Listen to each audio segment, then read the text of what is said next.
Salut Sébastien. Aujourd'hui, tu nous parles de routine de relaxation et de prévention des blessures après la rando. Oui, exactement. Qui dit activité physique dit nécessairement période de relaxation par la suite. Premier conseil, de relaxer, de marcher pendant un 5 minutes. Encore une fois, un peu comme le miroir de notre activation, de marcher sur le moins de dénivelé possible, vraiment question de faire diminuer la pulsation cardiaque.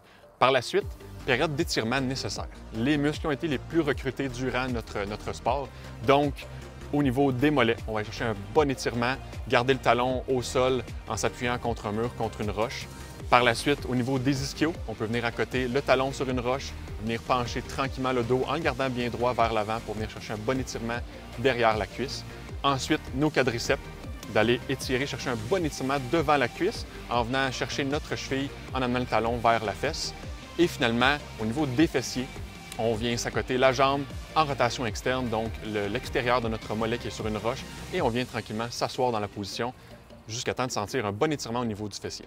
Tout ça sans presse, tranquillement.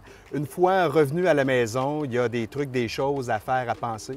Oui, des bons conseils qui peuvent être complémentaires aux étirements, ce serait le rouleau en mousse, plus communément appelé le foam roller. Oui. Donc, on peut venir relâcher des structures, d'aller relâcher des tensions musculaires, des points gâchettes.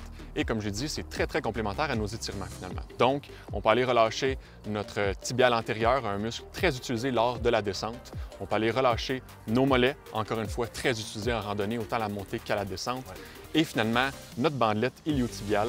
Des choses qu'on entend très souvent, les gens qui ont des douleurs à la marche, à la course, randonnée, excessivement populaire, là, ce problème-là. Donc, d'aller relâcher la structure au grand complet, de la hanche jusqu'au genou, c'est super important.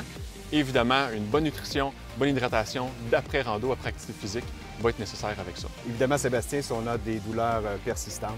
Oui, on consulte le plus rapidement possible un physiothérapeute dans votre région pour prendre en charge vos blessures le plus rapidement possible.